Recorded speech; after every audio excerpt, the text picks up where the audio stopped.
네, 안녕하세요. 강프로입니다. 이번 영상에서는 SK 하이닉스를 포함해서 전체적으로 HBM 관련주들에 대해서 분석을 해보도록 할 텐데, 어저께 하이닉스가 큰 폭으로 하락을 하면서 60일 이평선을 이탈했습니다. 근데 제가 60일 이평을 기준을 잡을 때 어떤 식으로 기준을 잡냐면요. 예상된 실적보다 주가가 더 싸다. 그쵸? 지금 실적이 아니라. 근데 하이닉스의 지금 실적은 어떻죠? 적자입니다. 적자. 그쵸? 그런데 주가는 신고가를 만들면서 큰 폭으로 강세를 보이고 있는 그런 상황이에요. 오히려 시장이 굉장히 안 좋은데도 불구하고 10월 17일 날에는 13만 800원의 신고가를 달성을 했습니다. 자, 우리는 이런 부분을 어떻게 해석을 해야 될까요? 주가는 앞에 좋을 부분을 먼저 반영한다. 뭐가? 가격이. 그쵸? 이렇게 해석을 하고 끝입니다. 끝이에요. 더 이상 무언가 어려운 내용들을 막 붙여서 얘기한다. 그러면 잘 모르는 겁니다. 제가 왜 이런 이야기를 드리느냐면요. 자, 생각해 보세요. 주가가 지금 좋은 부분을 반영할 것 같았잖아요. 그러면 에코프로는 지금 하락하는 게 맞아요. 그리고 에코프로가 올해 15배 올랐거든요. 그러면 미래 가치를 땡겨서 반영시킨 거지, 에코프로가 15배 올랐을 때 나오는 실적만큼 증가가 되지 않았거든요. 15배만큼 실적이 안 올랐어요. 그러면 에코프로는 미래에 좋아질 부분을 먼저 땡겨다가 반영시킨 거기 때문에 모든 주식은, 즉 올라가는 주식은 성장을 해야 되고, 성장은 미래에 성장하는 부분을 기준해서 이야기를 드리는 거고요. 주가는 지금 반영한다. 즉 아직 좋아지지 않은 실적을 미래 가치를 대비해서 지금 대입했을 때, 미래 가치 대비해서 지금 주식이 싸기 때문에 그랬을 때 주가가 올라가는 겁니다. 그러면 하이닉스도 마찬가지예요. 자, 요 내용 13만 800원까지 왜 적자 구간에 올라갔을까요? 이 부분에 대해서 제가 중점적으로 이야기를 드리고요. 그리고 요번에 하이닉스가 강한 이유가 뭐죠? HBM 때문이죠. 그쵸? 그 HBM에 대해서 제가 왜 HBM이 하이닉스 주가를 끌어올리고 삼성전자까지 영향을 줄 수밖에 없으며 엔비디아는 왜 신고가를 달려가고 있는지에 대해서 제가 이야기를 드릴 겁니다. 그래서 일단 영상 시청하시기에 앞서서 구독과 좋아요 부탁드리고 댓글 하나씩 달아주시면 영상 제작에 큰 힘이 됩니다. 자, 시작하겠습니다. 잘 들으세요. 일단 하이닉스는 메모리 반도체 기업입니다. 그리고 메모리 반도체 기업 중에 지구상에서 살아남은 기업은 하이닉스, 삼성전자, 그리고 미국의 마이크론이 있습니다. 비메모리 반도체는 거의 대부분 설계 쪽이죠. 설계 쪽. 그쪽은 미국에 몰려 있다고 보시면 됩니다. 물론 장비나 이런 부분은 네덜란드에도 있고 영국에도 있고, 그쵸? 이렇게 되어 있는데 물론 한국에도 있습니다. 근데 이런 부분보다 설계가 있어야 장비가 필요하고, 장비가 있어야 생산을 하고, 그래야 세대가 바뀌고, 세대가 바뀔수록 메모리 반도체에 대한 수요도 늘어갈 수밖에 없다. 그게 지금 하이닉스가 신고가를 가는 원인이 됩니다. 그쵸? 그럼 그 원인이, 하이닉스가 지금 상승하는 이유는 뭐라고요? HBM 때문이라고 그랬죠? 그쵸? 이게 새로운 수요이기 때문에 그래요. 자, 수치상으로 한번 보겠습니다. HBM의 올해 아직 끝나지 않았죠? 수요는, 그쵸? 전년 대비해서 58% 증가한 120억 불입니다. 120억 불. 그쵸? 120억 불인데 제가 웃긴 거 하나 이야기를 해드릴게요. 지금 HBM을 어디다 쓰죠? AI 반도체에 같이 들어가죠? AI 반도체는 뭐예요? GPU예요. GPU 어디서 만들어요? 엔비디아에서 만들어요. 그쵸? 그리고 AMD에서 만들어요. 그런데 이쪽에는 별도의 메모리 반도체가 필요합니다. 왜 그러냐면 CPU가 아니기 때문에 그래요. GPU는 GPU 단독으로 처리하는 내용들이 있습니다. 그런 내용의 효율을 높이기 위해서 HBM을 사용을 하는 거예요. 근데 이 HBM은 대역폭, 즉 처리되는 속도가 높은 메모리 반도체를 의미를 합니다. 자, 그럼 보세요. HBM이 기존에도 수요가 있었지만 이번에 수요의 증가폭이 대폭 증가했다는 게 되겠죠. 그러면 우리가 여기서 어떤 부분을 봐야 되죠? 기존의 수요가 있잖아요. 이건 새로운 수요니까. 그래서 지금 주가가 올라가는 거예요. 그러면 기존의 수요, 그쵸? 기존의 수요 중에 하나인 그래픽 메모리 시장의 규모는 어느 정도였을까? 올해 100억 달러 수준입니다. 근데 HBM 쪽이 120억 달러라고 그랬죠. 그쵸? 내년에는 150억 불까지 성장할 전망입니다. 그러면 지금 상승하는 게 맞지. 왜? HBM이 성장해서? 그런 부분도 있어요. 근데 HBM이 성장하면서 시간이 가잖아요. 시간이 가면서 뭐가 발생하죠? 기존의 수요가 있잖아요. 그래픽 메모리만 있는 게 아니니까 그런 부분이 반영돼서 주가가 올라가는 거예요. 그런데 어저께는 왜 빠졌어요? 시장이 안 좋았기 때문이에요. 그래서 오늘 시장이 반등을 하고, 무엇보다 오늘 굉장히 고무적인 건 에코프로가 빠지는데 하이닉스와 삼성전자는 올라갑니다. 그리고 반도체 관련주들도 반등의 주역이 되죠. 그래서 지금 시장의 내용이 어때요? 간단하게 보여드릴게요. 이런 상황입니다. 그쵸? 코스피가 코스닥보다 더 강하다. 이런 상황이 왜 벌어져요? 반도체가 강하기 때문입니다. 그럼 차기 주도주가 될 수 있는 가능성이 어디예요? 반도체예요. 그쵸? 이 내용을 잊지 말자. 그러면 우리는 지금 어떻게 해야 돼요? 하이닉스를 매매해야 돼요? 아니에요. 하이닉스를 토대로 우리는 어떤 부분을 봐야 되느냐? 자, 관련주들의, 그쵸? 하이닉스와 삼성전자를 베이스로 해서 관련주들의 가격과 그리고 단기 보유 전략으로 끌고 가야 됩니다. 관련주들은 뭐예요? ISC, 하나마이크론, 한미반도체, 그쵸? 두산테스나 이런 쪽입니다. 그래야 하이닉스가 강세를 보이는 구간에서 이쪽 한미반도체 올해 몇 프로 올랐는지 아시죠? 6배 올랐습니다. 왜 올랐어요? HBM. 왜? TC 본딩. HBM은 적층을 쌓는 거거든요. 그러면 패키징 기술이에요. 그쵸? 이 부분을 반드시 이해를 하자. 그럼 지금 중요한 건 하이닉스를 토대로 우리가 관련주들의 가격과 단기 보유 전략을 만들어가는 게 중요한데, 단기의 기간은 2주 동안의 기간을 의미를 합니다. 그리고 2주 안에 우리가 수익으로 전환될 수 있는 가격대를 잡아야 돼요. 그러면 추적을 해야 된다는 겁니다. 이 부분을 반드시 기억하셔야 됩니다. 이거 말고 중요한 내용은 아무것도 없어요. 이거 무조건 기억하세요. 자, 그리고 이 내용에 대해서 제가 19페이지에 걸쳐서 준비를 해놨는데, 최소한의 성의를 보여주세요. 돈 안 받습니다. 돈 안 받고 최소한의 성의는 영상 상단에 있는 전화번호로 숫자 3이라고 문자를 보내주시는 분들에 한해서만 제가 SK 하이닉스의 가격과 단기 보유 전략을 공유해 드리도록 하겠습니다. 근데 이게 하이닉스에 대한 가격이 아니라 그랬죠. 관련주들의 움직임입니다. 관련주들의 움직임을 반드시 파악하고 체크하고 내가 알고 있어야 돼요. 이 부분을 잊지 마세요. 그렇죠? 자, 그리고 관련주들의 움직임을 추적하기 위해서는 뭘 해야 된다 그랬죠? 시간이 필요하다 그랬잖아요. 그쵸? 내가 2주 안에 끝내고 나올 수 있는 가격을 지금이다 해가지고 지금 따라가는 게 아니라는 거예요. 시간이 필요하다 그랬는데 이 시간은 어떻게 나옵니까? 효율을 높이기 위해서 계속 추적하는 거죠. 그래서 이런 부분을, 즉 내가 보유하지 않고 추적하는 과정을 어디서 한다? 가격과 단기 보유 전략으로 만들면서 우리는 다른 종목에서 계속해서 수익을 발생시킬 수 있어야 돼요. 그게 어떻게 됩니까? 강프로의 무료 소통방에서 진행을 합니다. 여기에 지금 500분 정도가 입장해 계시고요. 그리고 제가 장중에 이렇게 종목을 계속해서 업데이트를 해준다. 자, 오늘 같은 경우에 단타 종목입니다. 어떤 상황이 나왔느냐? 자, 우선 첫 번째로 위더스 제약. 자, 오늘 6.8% 상승이 나왔습니다. 그쵸? 보합권에 출발해서 6.8%. 자, 하루에 6%대 수익이 발생했다. 자, 고가가 8.2%인데, 그쵸? 고가 대비해서 하락폭이 그렇게 크지 않죠. 그럼 분봉상에서도 그렇게 큰 무리가 없었다는 겁니다. 지금은 보유하지만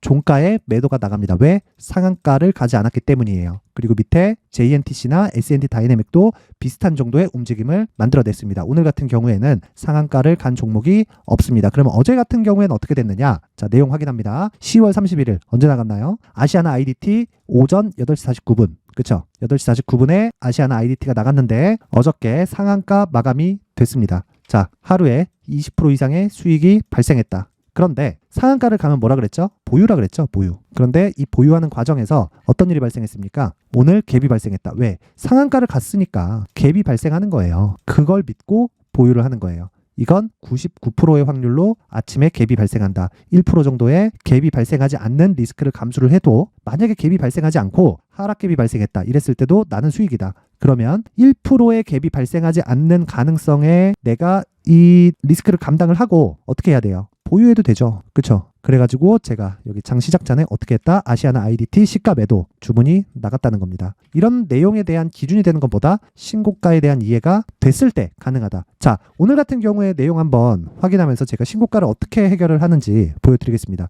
위더스 제약. 자, 보세요. 신고가 달성하고 매물 소화 과정. 그쵸? 충분히 저가에서 반등이 나올 수 있는 그런 구간에 있습니다. 왜? 신고가를 달성했기 때문에 그렇습니다. 그리고 JNTC 같은 경우에도 9월 달에 이미 신고가를 달성을 했고요. 그 전에도 신고가를 달성했기 때문에 이런 시세가 나온 거죠. 근데 왜 조정을 받았을까요? 첫 번째, 종목에 대한 가격 부담. 왜? 신고가를 발생하는 건 미래 가치에 대한 반영이잖아요. 그러면 내가 여기 못 팔더라도 여기에 팔 수 있는 거예요. 하루에 10%씩 빠지더라도 나는 이 구간에서 매수한다니까요. 왜? 신고가니까. 그쵸? 그리고 그 직전에 매물 소화 과정을 거치는 과정에서 여기서도 충분히 매수가 가능합니다. 그리고 여기서는 어떤 부분을 적용한다? 분봉에 대한 이 부분을 적용하고 2주 안에 수익으로 전환될 수 있는 가격대를 잡으면 되는 거기 때문에 충분히 매수 못할 이유가 없다. 그쵸? 어떤 종목이든 신고가에 대한 이해가 없으면 장기적인 수익 모델이 만들어지지 않습니다. 그리고 앞으로 반도체 관련된 내용들도 이런 신고가를 다시 거쳐가는 종목이 앞으로 시장을 주도하게 될 겁니다. 이 부분을 절대 잊지 마세요. 이런 부분을 제가 실시간으로 시장에 대한 내용과 함께 강프로의 무료 소통방에서 계속해서 언급을 해드리고 장중에 적을 때는 뭐 3%, 4%, 5%까지도 나오고요. 오늘 같은 경우입니다. 그리고 많을 때는 상한가까지도 잡아내면서 20%대의 수익을 얻을 수 있다. 그쵸? 이 내용의 기준이 되는 건 뭐다? 신고가다. 그쵸? 자, 그래서 나도 신고가에 대한 이해를 하면서 장중에 단타를 한번 해보고 싶다 하시는 분들은 영상 상단에 있는 전화번호로 참여라고 문자를 보내주시는 분들에 한해서만 제가 강프로의 무료 소통방 입장 링크를 공유해 드리도록 하겠습니다. 시청해 주시는 모든 분들이 상단의 전화번호 확인해서 참여라고 문자 보내세요. 돈 됩니다. 자, 그리고 내용 정리 갑니다. 지금 반도체는요, 다시 주도주가 될 수 있는 상승 구간이 발생을 했습니다. 그리고 오늘은 시장의 첫 번째 반등 구간이고 바닥을 다지고 있는 그런 과정입니다. 무엇보다 고무적인 건 2차 전지가 하락하는데도 시장이 빠지지 않았다는 점. 그러면 시장이 충분히 싸다는 이야기가 되겠고요. 이 싸다는 이야기 중에서 중요한 건 효율을 높이는 게 중요합니다. 그쵸? 효율을 높이는 건 어떻게 한다? 가격을 추적한다. 뭘 베이스로? 하이닉스와 삼성전자를 베이스로. 그랬을 때 반도체 관련주들은 금액을 많이 넣어서 수익률보다 수익 금액을 키울 수 있는 그런 매매를 할 수 있고요. 이 부분은 제가 가격과 단기 보유 전략으로 준비를 해놨는데 영상 상단에 있는 전화번호로 숫자 3이라고 문자 보내주시면 되고요. 그리고 이런 내용을 실시간으로 받아가면서 내가 단타를 한번 해보고 싶다. 그쵸? 하루에 5% 또는 많으면 20% 1박 2일에 뭐 30%씩 이렇게 수익을 한번 내보고 싶다 하시는 분들은 상단의 전화번호 확인해서 참여라고 문자 보내주시면 됩니다. 자, 항상 시청해 주셔서 감사드리고요. 무엇보다 중요한 건 이해를 해서 모든 분들이 성공 투자하셨으면 좋겠다는 겁니다. 요즘에 시장이 굉장히 좋지 않죠.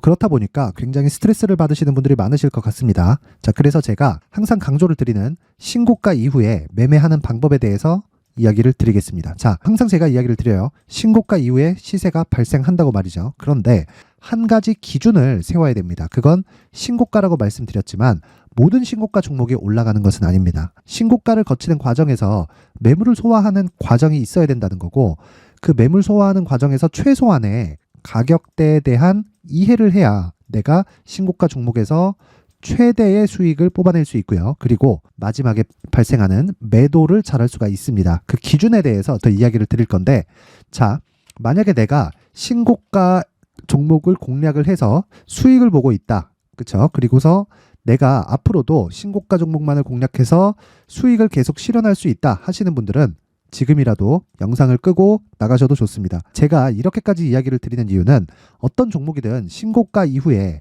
대시세가 발생을 한다는 거고요. 그건 지금처럼 시장이 좋지 않은 구간에도 동일하게 작용을 합니다. 자, 제가 올해 가장 강했었던 3개의 종목 예시를 들어드리겠습니다. 자, 첫 번째, 레인보우 로보틱스입니다. 이 레인보우 로보틱스를 보면요. 정확하게 여기 8월과 9월 달에 신고가를 형성한 구간이 있고요. 그리고 나서 이렇게 매물 소화 과정을 거쳤죠. 근데 오늘 제가 말씀드리려고 하는 건 여기 강프로 1이라는 신고가 지표의 기준에서 이야기를 드리는 겁니다. 첫 번째, 검색기를 활용해서 신고가 종목을 계속해서 추려내는 작업이 필요합니다. 자, 그리고 나면 나만의 관심 종목이 형성이 되겠죠. 나만의 관심 종목이 형성된 이후에는 그 종목 내에서만 내가 매매를 할 수 있는 상황을 만들 수가 있는 겁니다. 그런데 거기서 어떤 종목만을 매매할 거냐, 그 기준이 있어야겠죠. 모든 기준은 돌파를 기준해서 매매를 하지만 항상 눌림목에서 매수를 시작해도 문제가 없을 정도로 제가 매매를 발전을 시켜놨는데 그 기준이 되는 게 여기 강프로 1이라고 되어 있는 회색 라인을 의미를 합니다. 이게 무슨 이야기냐? 자, 신고가를 달성하는 모든 종목은요. 여기 회색 라인을 기준해서 주가가 움직이기 시작을 하고요. 그 주가는 정확하게 회색 라인을 돌파해서 지지를 받는 경우 그리고 매물 소화 과정을 충분히 거치고 그리고 추가 상승하는 경우 이 두 가지의 상황에서 모두 다 결정이 납니다. 자, 그러면 이 내용을 제가 정확하게 풀이해서 말씀을 드리면요.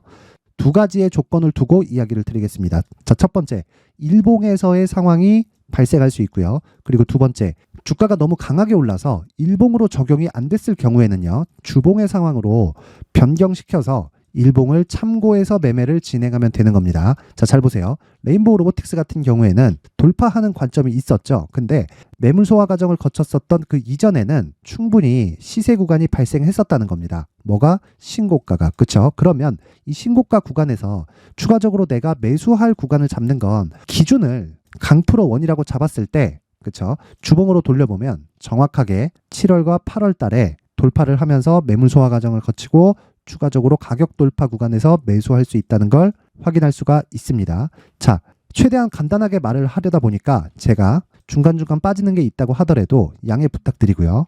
다음 종목으로 넘어가겠습니다. 두 번째는 에코프로입니다.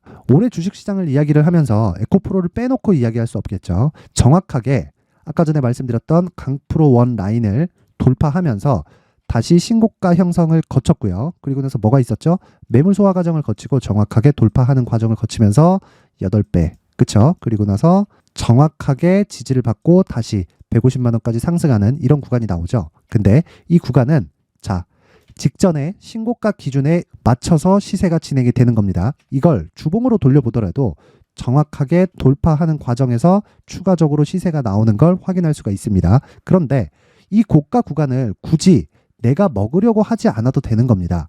기준은 신고가라는 거예요. 그렇죠? 그리고 한 가지 더 하겠습니다. 올해 여러 가지 강세 종목이 있었지만 대표적인 내용을 보면 AI와 로봇주, 그리고 나서 2차 전지 빼놓을 수 없겠죠. 그리고 또 뭐가 있죠? 반도체입니다. 한미반도체 같은 경우에는 급격하게 강세를 보이는 상황에서는 대형주가 베이스로 있었다는 점, 이 점도 반드시 기억을 해 두셔야 됩니다. 내용 한번 확인해 보겠습니다. 한미반도체를 보면 자, 정확하게 주봉상에서 신고가를 형성하고 나서 여기 강프로 원 라인을 돌파한 움직임을 우리는 확인해 볼 수가 있죠. 그렇죠? 그리고 나서 정확하게 매물 소화 과정을 받고 추가적으로 가격 돌파가 나왔을 때 시세를 강하게 발생시키는 것을 볼 수 있는데, 이런 부분을 일봉으로 돌려보더라도요, 정확하게 3월 달에 그렇죠? 신고가를 달성했고요. 매물 소화 과정을 거치면서 여기 강프로 원 라인을 돌파하면서 추가적으로 시세를 발생시키고 정확하게 지지를 받고 상승하는 이런 구간이 만들어집니다. 제가 이야기를 드리고자 하는 건 강프로 원 라인이 중요하다, 이것보다 신고가에 대한 이해가 필요하지만 가이드를 세워드리기 위함입니다. 이 가이드를 이해하고 실전에 적용시킬 수 있었을 때 앞서 말씀드렸었던 레인보우 로보틱스, 그리고 에코프로, 그리고 한미 반도체까지 어떤 종목이든 내가 신고가 구간에 들어가는 종목들은 모두 매매를 할 수 있게 되겠죠. 앞으로도 동일하게 작용할 수 있습니다.